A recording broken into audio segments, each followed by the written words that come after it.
Okay, good morning, everyone. Welcome to this live intraday strategy webinar on SB Trade Desk. Today is Wednesday, July 11th. Mike Boutros with you here this morning. Hey, Dagon, great to see you, sir. Peter, Jay, yeah. We got both Pete's in the room. Great to see everyone in the room. So, we do have the BOC on tap later today at 10 o'clock. We'll go over the dollar CAD levels for sure. Interesting place where we're trading. Like I said last night in the update, I still think you have that threat of a spike higher. 32, 32.20, sort of a key region of resistance that we're looking at. So we'll go over those levels shortly. A request by Peter that we pick up gold early in the session. We'll honor that request. So we'll take a look at gold first. Then we'll go over the updates from last night. Aussie, dollar yen, Aussie yen. Beautiful trade sitting right at support as we speak, guys. And obviously dollar CAD ahead of the BOC. We'll circle back and then take a look at dollar index. Certainly that is floating near the highs. Euro dollar, sterling dollar. And we'll take a quick look at what crude prices are doing as well. As always, guys, questions, trade setups you want to review, as always, throw them on the message board at any time. So, Pete, let's take a look at gold for you, shall we? Here's the broader picture. I like gold finding support basically here. This is a long-term support structure that we're looking at. Here's gold first on the weekly charts. The whole region of support that we were talking about for so long was basically this 1236, 1245 level. 50% retrace from the ascent off the 2016 swing low. You had the 200 long week moving average, the former swing lows from December of last year, slope, and on a closed basis, it's still there, right? It's still there. So it's tricky calling the turn. All things held constant from where we are right now. Last week's low registered right at 1237, so right into the bottom part of this range. And you could see a little bit more sideways action here, but essentially you're looking to maintain, this support on a rebound in gold prices. If it breaks any lower from here, to be quite frank with you, Peter, the implications are pretty heavy. Okay, this is also basic trendline support. I should probably bring this up in a brighter color. Maybe not quite as obnoxious, but basic trendline support off 2015 lows is right there too. So, any lower beyond 1236, 1237, you're essentially risking 1200. So it's a really nice pivot in price. This would be the level to get the rebound if we're gonna get it. So weekly chart, right? Daily chart looks like this. Okay, certainly the initial response that we got off that support structure was pretty darn good. Again, that basic slope right there. 786 retracement from the ascent off that low that we made in July of last year. So some nice symmetry there. There's your December low. Really nice open to the month. We came right into the first target, 1266. We turned right ahead of that, and here's the pullback. All things held constant, Pete. My line in the stand is still 1236. Even if it does correct lower. Near term, I'll show you the slope that we're looking at. It's kind of still holding, but we need to hold these lows basically from where we are right now. Here's a nice resistance trigger and momentum, a 4-point touch. So, certainly a topside breach above this and a close above 1266 would open up the top side for a larger recovery. The 618 at this point is, I don't want to stress it because we basically scraped the bottom of it here, but we are still holding within this range. So that gives you 1285, former swing lows around 1282. That would be sort of your top side objective if we breach here. On its face, Pete, this has just made a monthly opening range above key support. And typically those tend to be beautiful plays. And gold has been very, very good with the monthly opening ranges, guys. Again, don't take my word for anything. Just let's look at price action right here. Here's your June open, okay? Really nice opening range, low, high. We sat there for over a week. We probed the highs, failed. The breach of the lows saw a late month low. Previous to that, here's your May open. You stretch into May high on the 15th, 11th. You break that May low. You make basically a grounded low into the next following calendar month. So if the opening range gives us any indication here, basically would be the top side breach to the upside. So initial focus right now is trying to keep this support above 1240. Intraday, Peter, looks like this. Now, I was just messing around with this last night. I didn't want to put it on the update because I didn't really have too much conviction on this drop. You know, momentum sunk below 40 on it. Then on the rally, we were holding 50s resistance. So the picture really isn't there to play the reversal just yet, Pete. But here's what I'm looking at, man. It's let me get this into the 240 for you. This is a 4-hour chart. So pretty neat, like grind, you know, just grind into support. There's that key zone. There's the rebound, pull back. If we're going to hold slope, this is just a parallel off resistance, right? This would be the area you'd want to see hold, right? Stops would need to be against those former swing lows. I wouldn't press it any harder against that. And also, you know, depending on how close a near-term time frame you get, the retracement for the 618 would probably be right around where we look at that. Sometimes you just eye these things out. So there's the 618, you know, really nice 618 retracement of the pullback, basic slope support. It'd be sort of a nice spot, Pete. Start looking for some support here in gold. Does that help? Any specific questions on that, Peter? Or any other color? He says, great, thanks. All right, cool. So, yeah, I'm with you on this one. I do want to see support hold. I do want to see support hold. Now, just want to say a word of caution, guys. You know, I get forwarded all kinds of interesting articles that various analysts here in the city write. And, you know, this whole notion that the risk on, risk off theme has kicked back into play. You know, take a pause with that real quick. Obviously, markets are trading, you know, lower ahead of the open today. Gold is trading lower. All right. Dollar's, you know, doing what it's doing. It's not really on a ripperoo, but it's trading near the highs. So the risk on, risk off, you know, people just love to run with themes, guys. People want to get clickbait. So just don't get suckered into it. All right. We keep our focus on price. We don't want to hear any of this nonsense. And I don't even want to get into the conversation. He says, totally agree, Marco. Cheers. Yeah, it's just nonsense. Okay. So that is gold, Pete. Hope that helps, brother. Let's jump right back into the update from last night. First, yeah, I'm still all about the Aussies. The Aussie still looks pretty decent to me. We're flirting with essentially disaster, but this is the spot to look.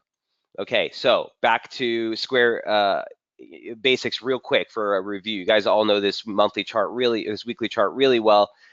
Nice formation. The turn from 73.27, big level. First level of resistance 74.80. The high that we registered so far this week is 74.83. So, you know, the lateral levels are just insane clean. But we are thinking that we get a larger recovery here. So I think the Aussie potential is still there. We're flirting with bullish invalidation, but just to keep in mind the weekly chart levels that critically matter are basically this 160 pip range, 73.27 in a 74.80. That's your world for Aussie dollar this week, okay? And it also basically consists of the initial monthly opening range. Monthly opening range low 73.27, monthly opening range high 74.80. Like beautiful, okay? So just keep that key range in mind. Weekly charts. Daily chart for the Aussie looks like this. Low day close now comes in at 73.36. Okay, so sort of further highlighting this near-term support.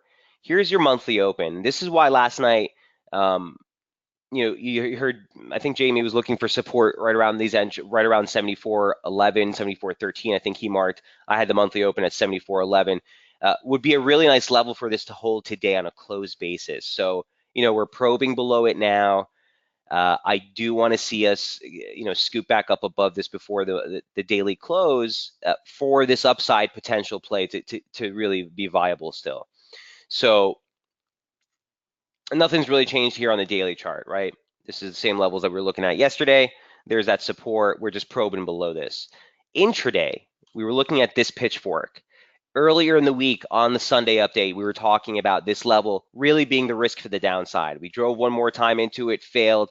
Downside targets, we were looking for a hold above 74.11, your monthly open, you know, stop against the 50 line, or even if it drives into the 50 line, sort of that's where it would be the max we'd want to see this thing drop. Well, we probed even lower.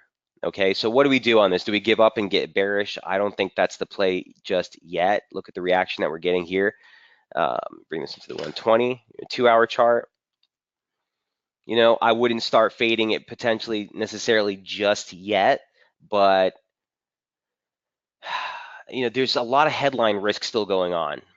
This increase in the tariffs. Here's another tweet, by the way, by the president saying, "I'm in Brussels, but always thinking about our farmers. Soybeans 50% 2012 in my election.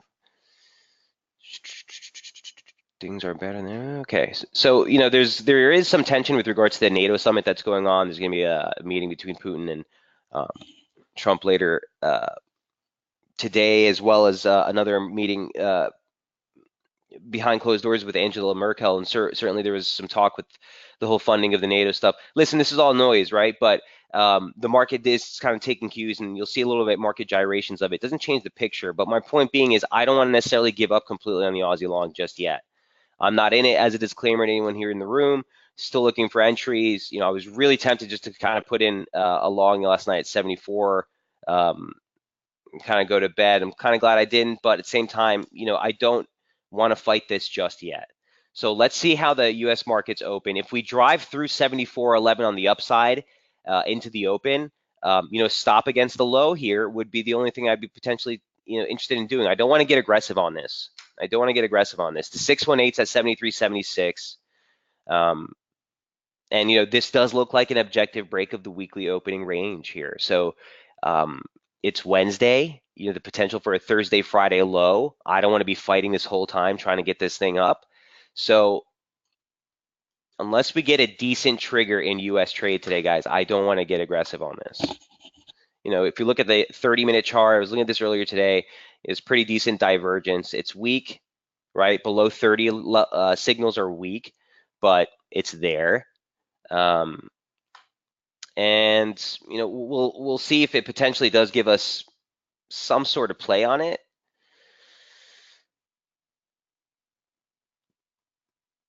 We'll see.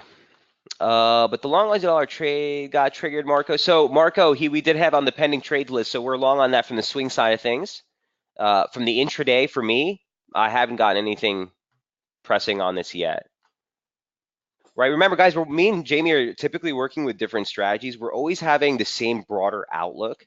Like we do reference each other and look at each other's analysis on what we're looking at the broader picture. But swing trading and intraday is a different type of animal, right? I'm much more nimble. I'm in and out much more quicker. I'll take a lot more losses because overall I'm taking more trades, but they're much smaller, right? Quicker on the draw on both. Marco says clear. Okay. Yep. So yeah, I mean, I love this thing higher. I've been trying to just pick and choose my entries here on the Aussie. So the trade I have been in, Marco, on the other hand, was Aussie yen. Interestingly enough, I really like the downside and the levels that we were looking at, but we're now coming into support. So before I move off, any questions here on Aussie dollar? Our stop is 73.60, just below that 618. So for me, someone who's not in yet, if we get that drive there, I'd actually be looking for possible entries for the exhaustion. If we get back above 74.11, guys, on a pullback for re-entry, if you're not in that swing side of trades, if we defend this low, okay, into the U.S. Open, it certainly for me would be sort of a false break on the opening range type of bias here. One other thing is, I was looking at a parallel here. If you take a parallel off that low, didn't get the close, so it could be sort of a scraper here. We'll see. And also 618 turns out to be the exact slope of that range. So all I'm doing is taking the 618, parallel of this same pitchfork. So there's a couple of different interpretations that does keep us still, even on the immediate approach, kind of still on the more constructive approach, but we do need to see things start to turn today, basically. Kelly, I will be covering dollar CAD 100%. Yeah, we was talking about that earlier in the session. Kelly, yeah, we do have dollar CAD on tap because the BOC is out at 10, so shortly after this webinar. Any questions on Aussie? Let's find this support basically here. Let's hit dollar yen, then we'll come back to Aussie yen. So here's the abomination heading into the start of US trade. I think We're right in sync, me and Jamie on this one as well. He's looking 1170. I'm looking 1160. 1160 is the 50% retrace of the decline. Really clean stuff, guys. So a 50% retracement from the 2016 late high. We highlighted the 618 just of the decline from last November's decline. That's 110.88. This whole region of resistance on the weekly chart is absolutely paramount. You have basic trendline resistance off the highs, pitchfork resistance, all converging right here. Would be a beautiful spot for an exhaustion trade. Ty says, when you talk about the U.S. Open, are you talking about stocks at 9:30? The currency markets are open at 8:20, don't they? So Ty, currencies are 24, right? If you're trading about futures, the 8:30, okay? Cash markets 9:30. So when I say U.S. market open, it's the 9:30 print in the U.S. In New York. Make sense? Cheers. So 1162, 1165, sort of a really nice spot. If we close a weekly breach above this, we've been talking about this region, guys, for months. If we close above this, all bets are off, guys. 113 is just sort of your first topside objective. That's also the yearly opening range high. There's mad up there, but this is a big pivot for me. So dollar CAD a little bit higher. I want to see this thing start to fail. Dollar yen. Dollar yen on the daily, same picture. Basic slope, 50% retrace. Now it also has the 50 line for the current pitchfork off the lows here. Or excuse me, I think this is the 38.2 line. Yeah, 38.2% line, which has been calling some really nice shots here. Resistance, resistance, resistance. Also converges right on that 1162 level. Puja says a parallel of the trend line from the 2016 Feb high seems to have caught the lows in Aussie dollar so far. Looking for it to go through 74.11, as you said. Puja, on what chart? What time frame is that?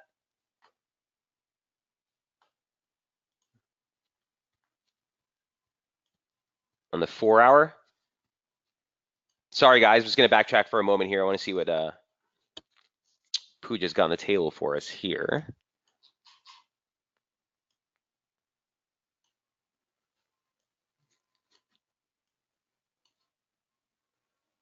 From the Feb highs, the parallel for what? For the median?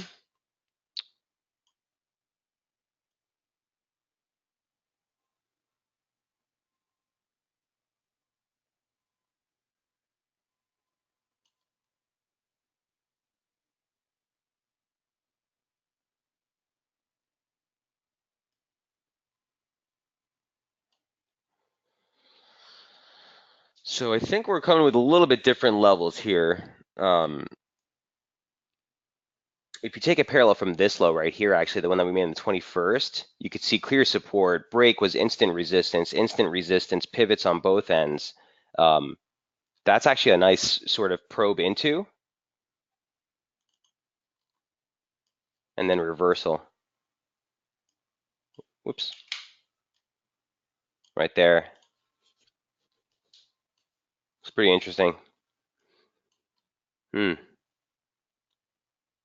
Okay. Yeah, let's see if this thing picks up the pace. So, sorry guys, I digress. Back to dollar yen. So $4 yen on the intraday. Again, it's all about 111.62. So as I said yesterday, there's two sort of possible scenarios to get in this short.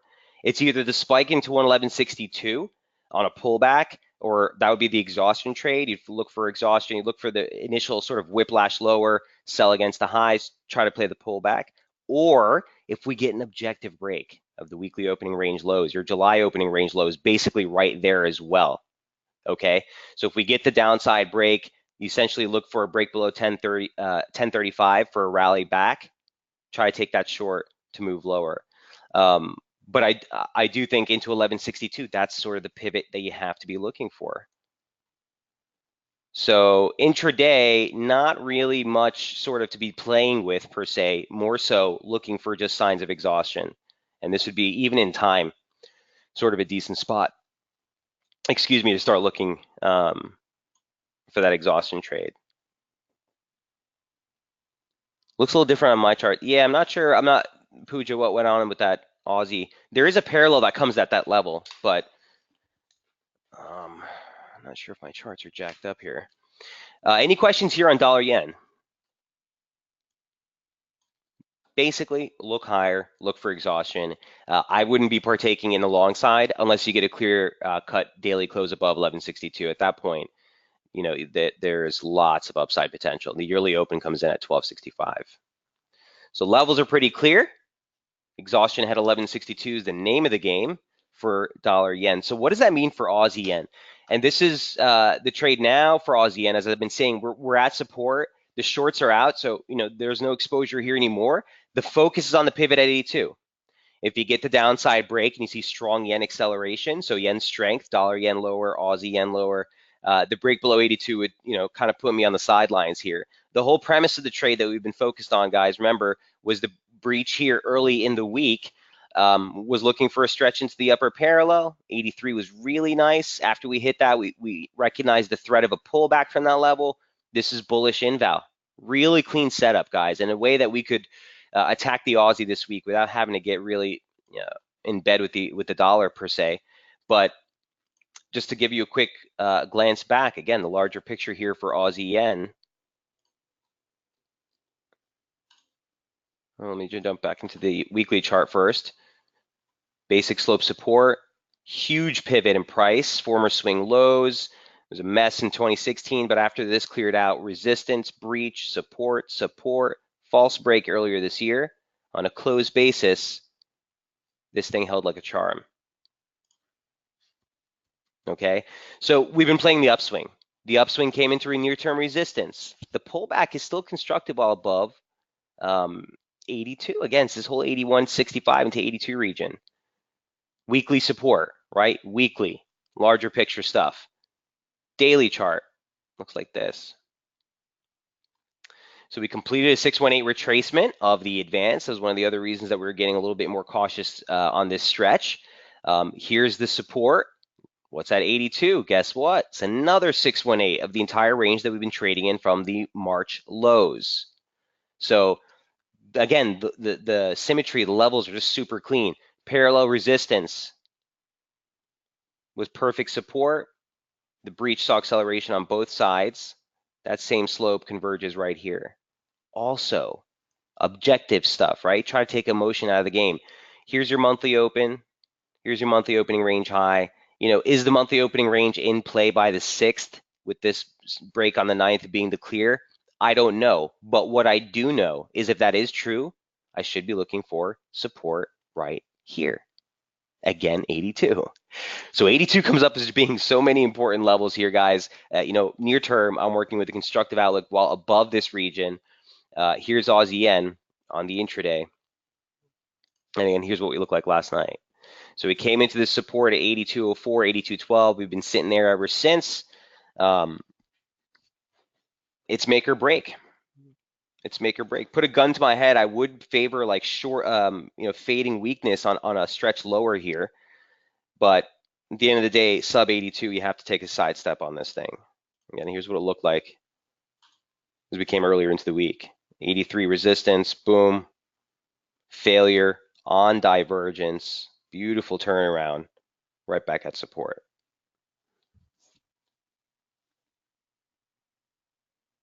Questions on Aussie yen?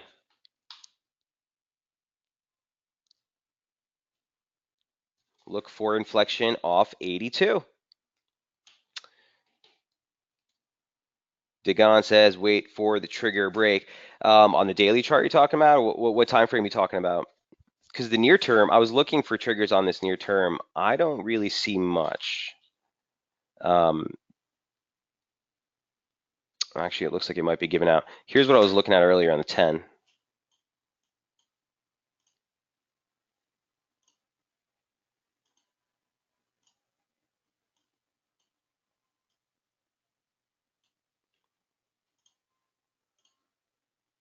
Right. So, so this is a near-term consolidation here, Dagon.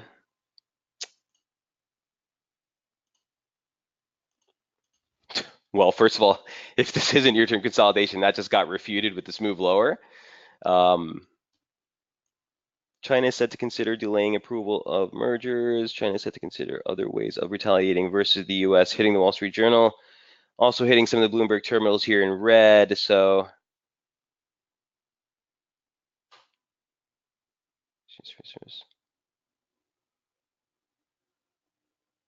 okay. Just scanning the headlines here, guys. So that's sort of looks like it might be hitting market sentiment just a bit here on that release. Other ways of retaliating. Yeah, it's hitting all the wires now. All right. So look, again, to hell with the noise. Support is support. 82 is the level to watch for. This was the consolidation I was looking for. And the reason I was showing you this is because if you do take a measured move, okay, of this is real near-term stuff, guys. But if we take a measured move, right? 1 -1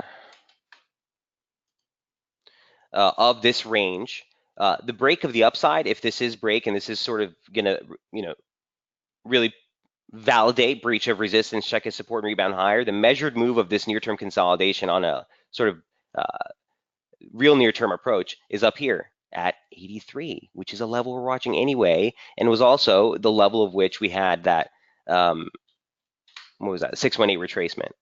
So the levels keep matching out really well. And stops would be needed against this low at 82 or just below that. And if it breaks, guys, but this is support. This is support.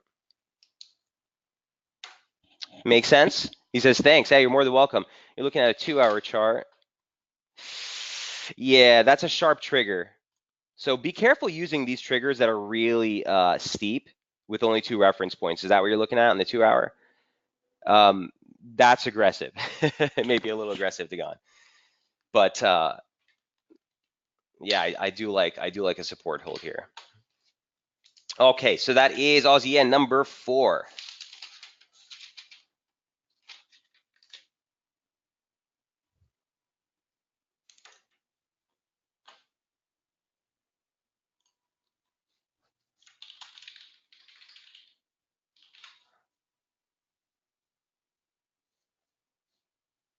All right.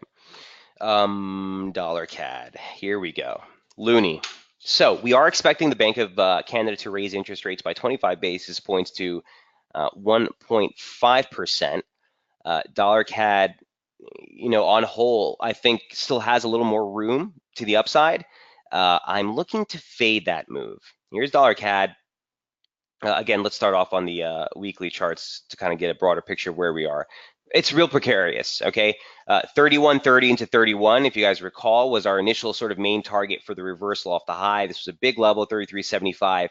Near term, we had slope there. Long term, 50% retrace. Basic parallel or basic trendline resistance. A lot was here. We're kind of hanging out here.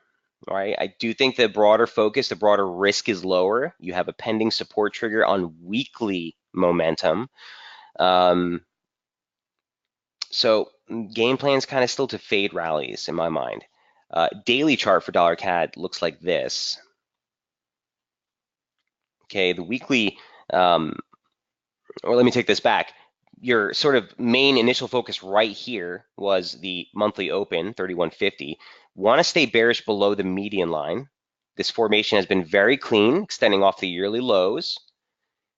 75% line caught, or 618 line, excuse me, caught the highs, lows, and very nice inflection along the median line. Resistance, resistance, resistance, break, acceleration, support, break. Here's the move lower.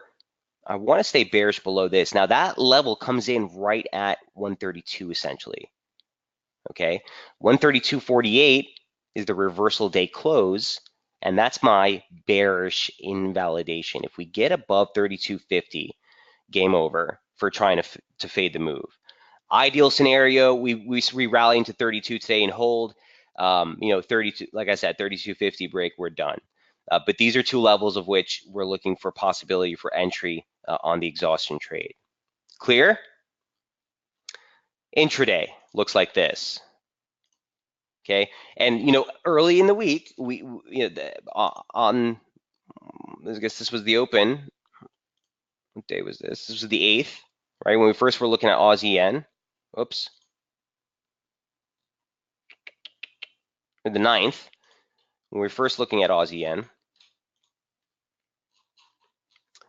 we were, or on dollar CAD, I'm sorry guys, I'm all mixed up here. Where's my dollar CAD setup? There we go, on the 8th, it was the 8th.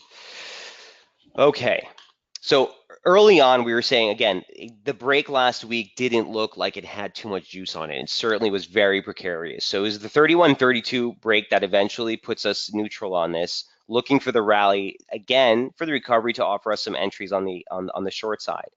Last night, we talked about this, and we highlighted the breach of the near-term descending channel we were following. So here's the breach. Test to support 31 looks like it held, and here's the move higher. Not interested in playing the long side, but I am interested in fading some strength here. So if they come out with a dove, this is something you'll hear often, especially with the fundy guys, right? A dovish hike, in whereby they do hike interest rates by 25 basis points, but the accompanying rhetoric, the accompanying statement puts a larger pause on future rate hikes. If that turns out to materialize, okay, and you see some sort of rally towards 32.27, watch for the exhaustion trade. If it is extremely dovish, the CAD could take it on the chin. Remember, dollar CAD rallying is CAD weakness. So the more favored scenario is they do give us the hike as expected. The accompanying commentary is not quite as dovish as markets are expecting, even if it's a more neutral tone. Maybe you get that initial washout of people who are long CAD on the move higher here, and then the focus is to try to find some resistance at 32.20. Okay, now the 618 of this most recent decline is 32.60.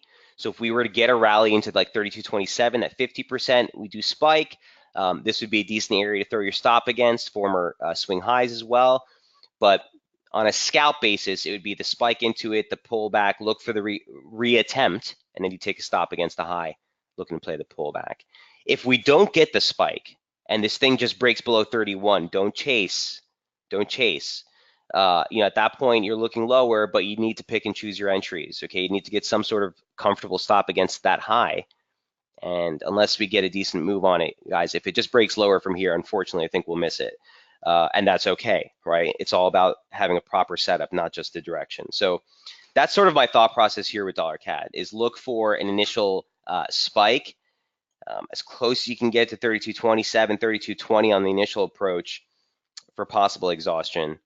And then it's just about a break of the objective weekly opening range low. I mean, you never really got a weekly opening range here. It's just been every time we've tested the high, we made a new high, right?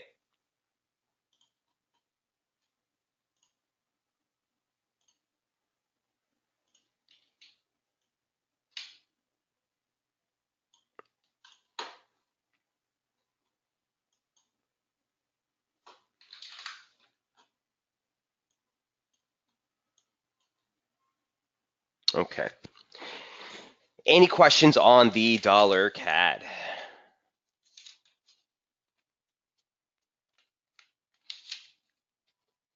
Thanks for that very clear view as always. Hey, Kelly, you're more than welcome. Cheers, sir. Okay.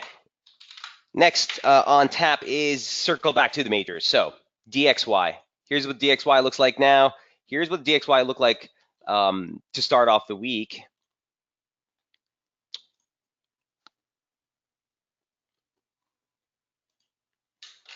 So I'm willing to work with this pitchfork. So remember how we were talking about this earlier in the week? First, obviously the daily chart, right? We sunk below 94.20, kind of shifted our focus lower. Well, the reversal is well documented, right, guys? We've been talking about this for a minute. So the whole point is on the recovery here as we started the week, we were saying, we possibly could see 94.27, bearish invalidation 94.71. I want to bring that a little lower at this point. Here's the new chart. It's the same levels, guys, that you're looking at here. The only thing that's added is this retracement off the recent minted low that we made, this week.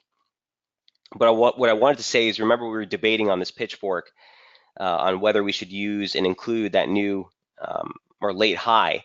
If we do that now, I do like how this 50 line has been reacting. The lows are much closer to the median line. This one actually did see a concrete tag, and here's resistance again. So I'm more inclined, guys, to work with this new slope. So if you want to adjust your charts at home, we're just simply moving the high from the 21st of June to the recent high that we made on the 28th.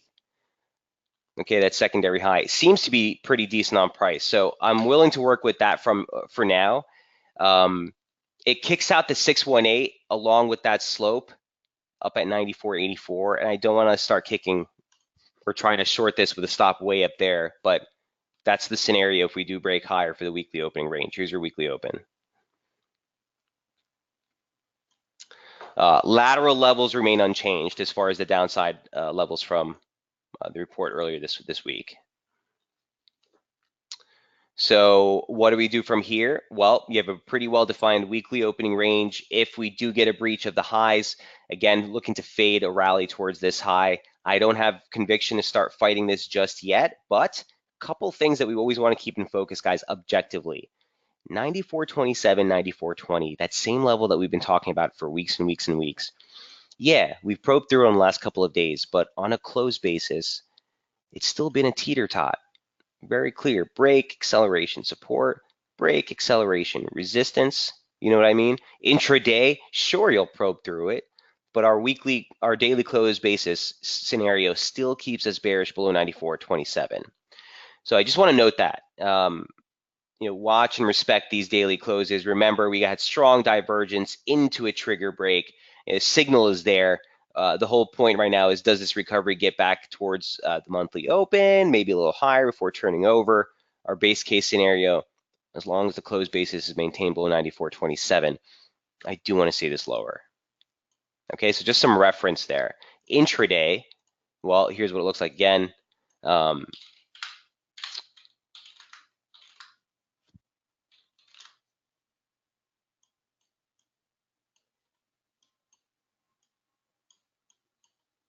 Okay, so real subtle divergence on this hourly chart. Again, bring it into a line chart to give you a little bit better, clear visibility. Slightly higher high in price. You see that? That's real subtle. Slightly or more easily identifiable lower high in the oscillator. Decent things that are all suggestive, again, of near-term sort of exhaustion trade. So we'll see. I like these highs holding. So what does that mean for the euro? Well, considering we're long euro, that's exactly what we want to see, right? Any questions on DXY before we move on? That's number 6. Okay, here's euro, number 7. First things first, weekly standpoint, basic key support 16, that's the bounce we're looking at, right? Daily chart.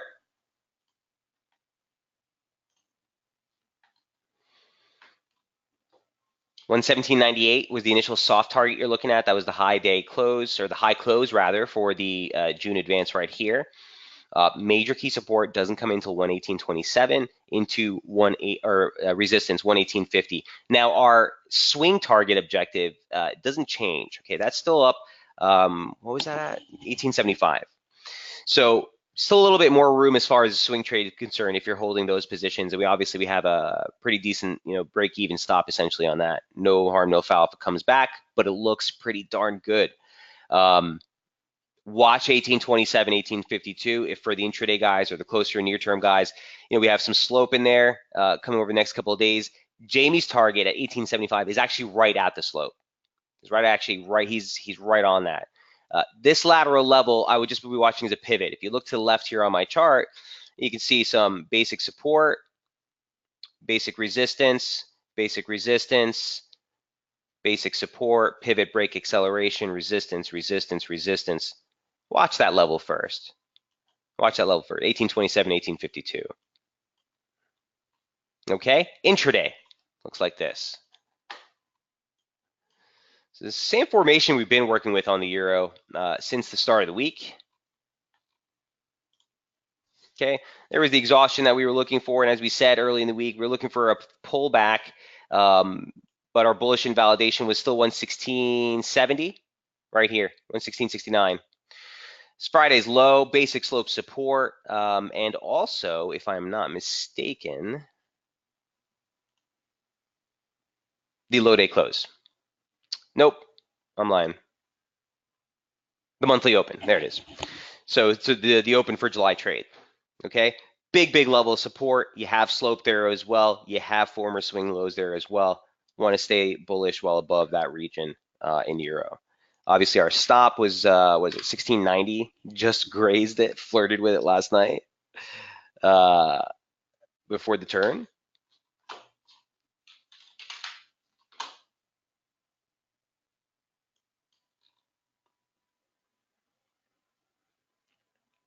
1695.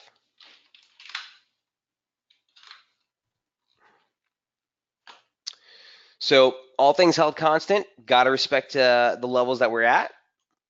Still looking for a higher, a 1780 break, which was the target that we went into here. So no change to any of these levels, guys, just for the reference. Um, the 1780 level, if we breach above that, where we are right now, it actually converges on the 50 line, which has been a decent pivot. So right here, that's sort of the validation breakout. So 1827, 1850, 1909.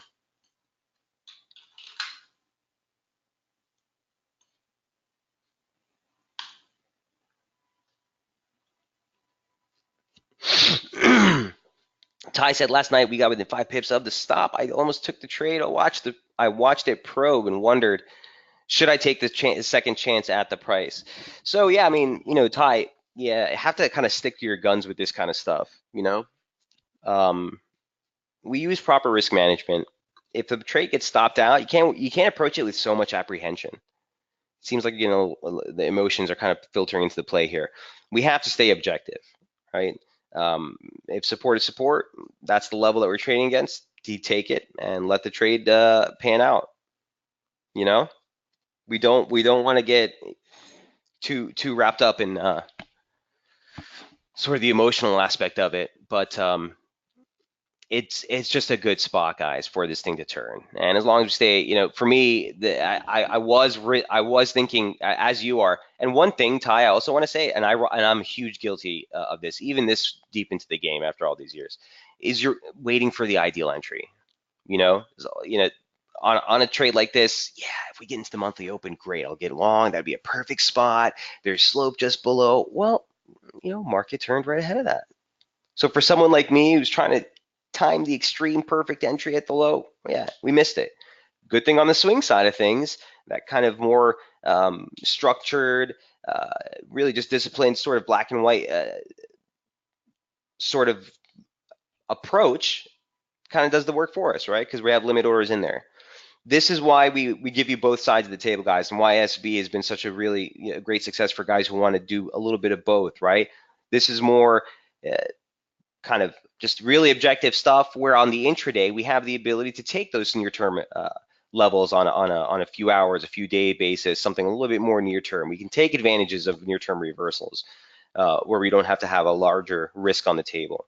So Ty says, I'm wrestling with the swing. I have missed several trades by looking at the falling knife. I need to trust the work more. Yeah, Ty, I wouldn't use those words per se. I don't think it's not that you're not trusting it. I think it's that you're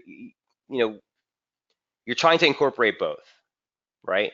You see the swing trade, the idea that the swing trade's providing, but the intraday levels look as such. So you try to kind of work your way in between. We have to stay disciplined to the strategy that you're working on any given trade. The way I do it, guys, and this is just another side note here, you can have a separate account, one for swing trades, a little bit longer term position, and one for intraday position. So if I'm in a long euro dollar position, but near term, I have a scalp I want to take on the short side, I can go ahead and offset that on a separate position and take advantage of that intraday trade. If you're trading internationally, you don't need two accounts. You don't have FIFO, first in, first out. So you do have the flexibility of being able to take counter position trades. But here, if you're trading here stateside, obviously regulations do prohibit us being able to do that. So the easy solution is just having a separate account for near-term positioning. But yeah, Ty, you can get kind of pulled back and forth between the two. So make sure that when we're approaching a specific setup, you're keeping in mind what the grand scheme of that strategy is about, right? All right, great discussion. I got off topic, but euro dollar, like this support hold, do want to see 1779 break to the upside to really, sort of validate the resumption mark um, for euro. Sterling, number 8, another one which is flirting with disaster, very close to getting stopped out on this one as well for the swing trades. But we talked about this yesterday in the webinar. Whether this is a break of the median line or not, you don't know. It's kind of still straddling it. So 3290's resistance break I want to see. 3311's that 618 that we reversed off. On a closed basis, that was kind of exactly where we kind of pushed off. I like it higher. I like it higher to buck the trend that everyone's been freaking out about, this whole UK government shakeup. And we had a long discussion about that here in the webinar too. But yesterday, bounce off support is a bounce off support in the weekly charts, 3164, still my line in the sand. And we just need to see some momentum here. Just need to see some upside momentum.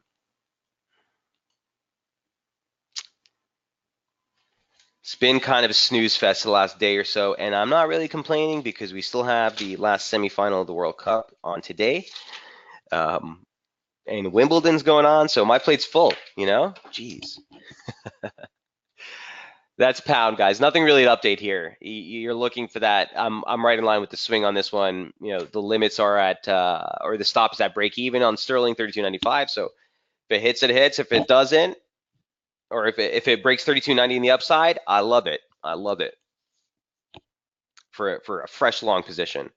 The pullback play that Jamie's looking for, it's basically on the account of the reversal off 33.60, that basic 236. And I wouldn't get too aggressive on it, guys. It stops at break even for a reason. But ultimately, I'm looking for a support hold here for us to push higher. Questions?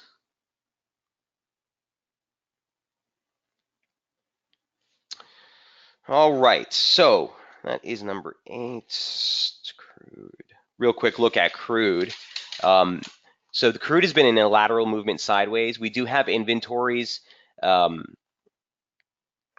tap later today. So just want to keep that in mind. We could get some sort of range break that we've been watching here on the near-term charts.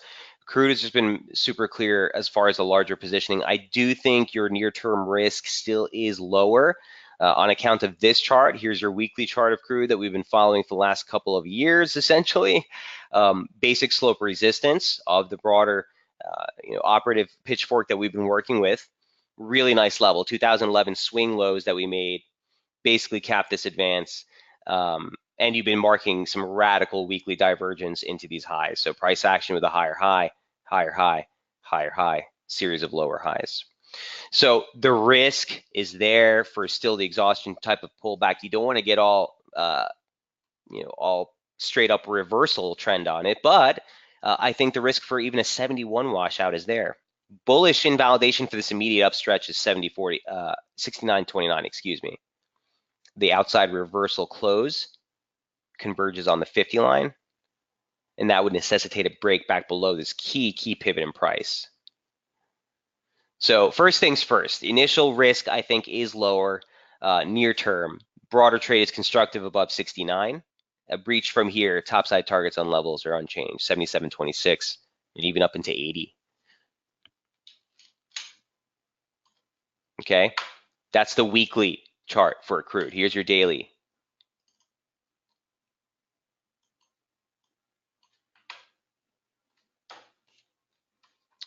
Monthly opening range, right here. Stretched into a high on the second, right at that 2011 low that we were just talking about. Stretched into a low last week, right around 72. Look for a near-term break of that range. Here was the June opening range, guys. Here's your June open. Set a low, you test the high, fail at the lows. When you broke, you closed right at the highs. Here's your May. Well, May was actually an outside reversal, so let's not talk about that one. But you get the picture, right? You have the monthly opening range taking shape right below confluence resistance. near-term threat, I still think for a little bit more of a pullback lower. Just to make sure, 32.95, you turn bullish and Jamie bearish. Marco, Jamie, our swing trades are short against 32.95 with a break-even stop. So for us, if it pushes through 32.95, it's a break-even stop, no harm, no foul. But that would turn me bullish. All right. We were looking, if you remember, guys, yesterday in the webinar, we were talking about this being a very, or at least in my mind, being a pretty clear 5-wave advance. So you look for a 3-wave correction. 3-wave correction would necessitate a new low. So Marco, the level that we have as limit order is right above this key support zone. So we have a 31.75 target on that swing trade. So for the correction, if that is the what's underway here, that's your limit. At this point, our stop's at 32.95, which is the entry. If it breaks through on a break-even stop, I think that shifts my focus higher. Yeah, makes sense. Says clear. All right, cool. Ty says, do you take trades on the range break? Rarely, Ty.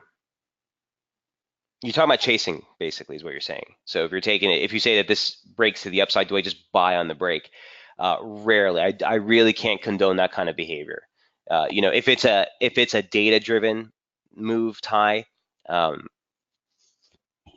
sometimes he's got to be in it to win it. I mean, sometimes you just have to have the balls just to jump right in.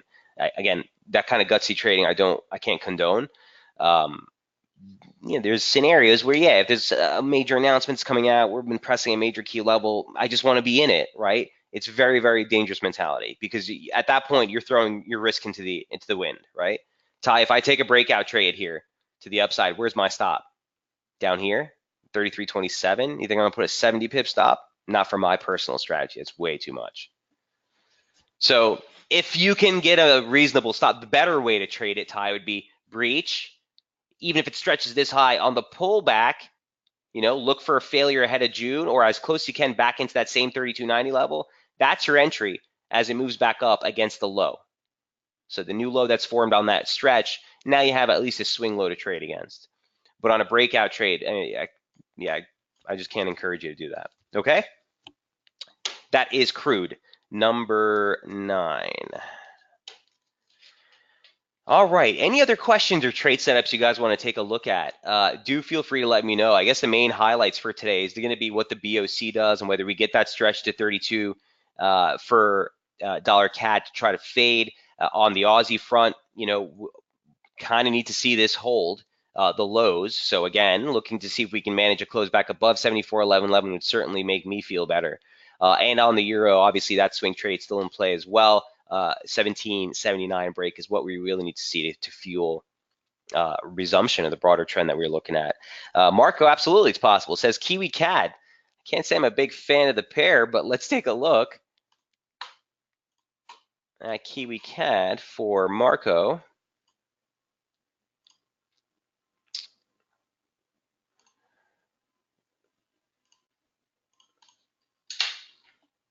Okay.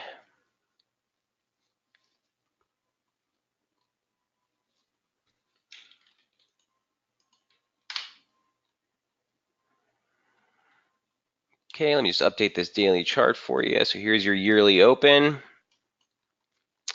As you can see, I don't really follow this, so let's just dress it real quick. Here's your monthly opening range.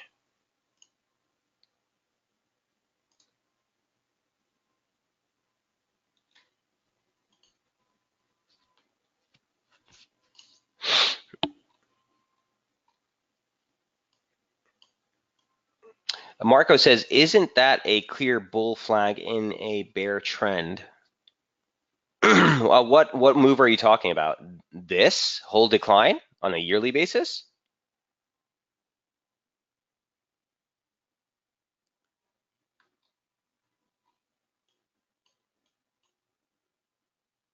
Tell me what time frame you're looking at with that. I'm just kind of looking at this from the daily first to get my bearings straight. So just give me a second here. Testing monthly open support. I just want to see if we have any slope. That was a decent break.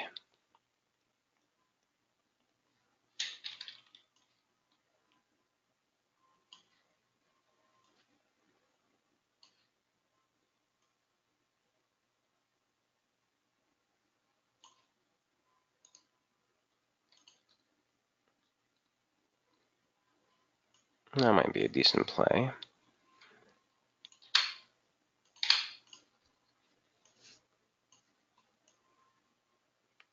Okay. Interesting.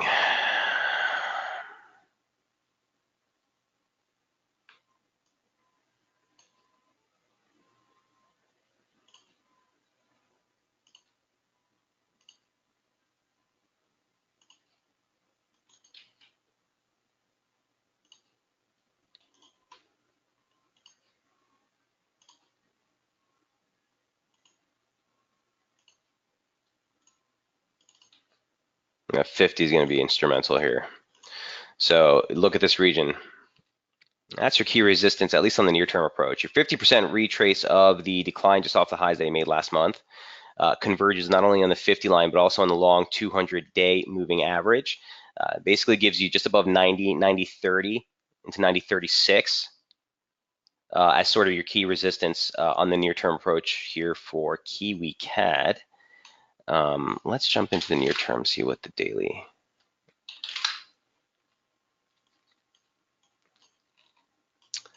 So you're asking about this decline, the last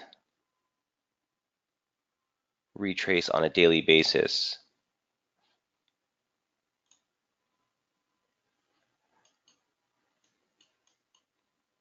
Yeah, it could be. It could be. So this is what I think, if I'm not mistaken, you're talking about this.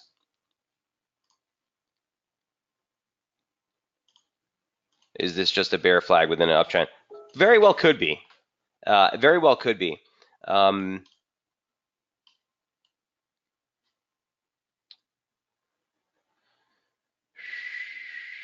clarity to the advance. I'm going to be honest with you, Marco. It's an ugly trade.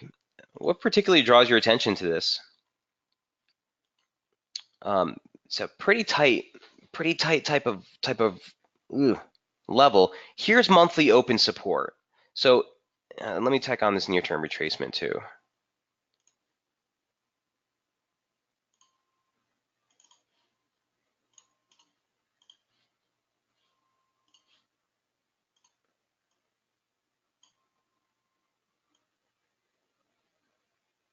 Don't mind that moving average because again, I'm working off the daily template. On a daily basis, the sharp downtrend in the last 15 days, the decline has been pretty. Yes, I see where you're coming from, and this is definitely what does draw one's attention. Correct. I see where you're coming back at here. Let me just take a look.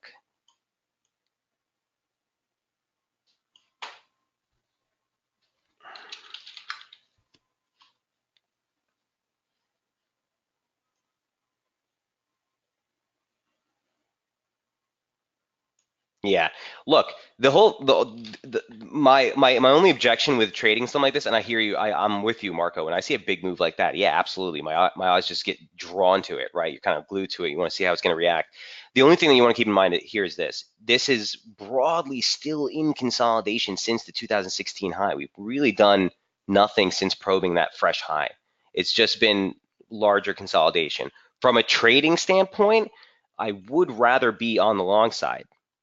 I would rather be on the long side from these levels. I mean, you're approaching slope support, right? Kind of basic.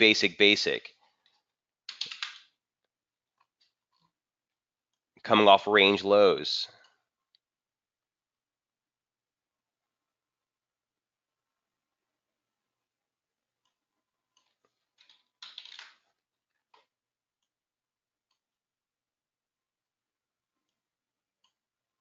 Yeah, take a snapshot of these charts as you see fit, Marco, for your reference if you need for later in the day. But the only play I would see here, again, this is just as objective. This is the first time I'm looking at it. Just for you, on the fly gunshot approach, I would want to be looking for support ahead of 88.93. So 89.12, 88.93, both levels of interest for exhaustion. Possible turn higher. A breach of this near-term channel that you were looking at. If we get really granular with it, would be the onset. Yeah, that would be a proven pennant, bear flag, whatever you want to call it. Topside objectives at that point would still be 89.80. And then the confluence region that we just talked about at 90.30. So the setup is there. You know, if it's something that interests you, this is a pivot region I would be watching though.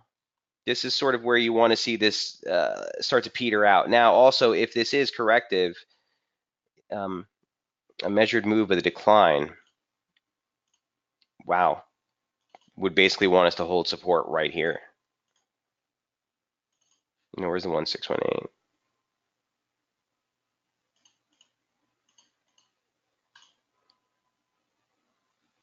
If we break lower, you have a clear-cut target, 88.90, 88.85, but this is sort of where you'd want to start to see this thing start to hold. Marco, does that make sense? Nice little drill there. I'm always down for some on-the-fly analysis with you guys. Definitely. He says, interesting. Sure. Yes, you got more. All right. Ty says, could you can you put the CAD intraday back up so I can take a picture? Sure. Here's dollar CAD on the intra. 120-minute. And I think oh, this is the daily. I'm sorry.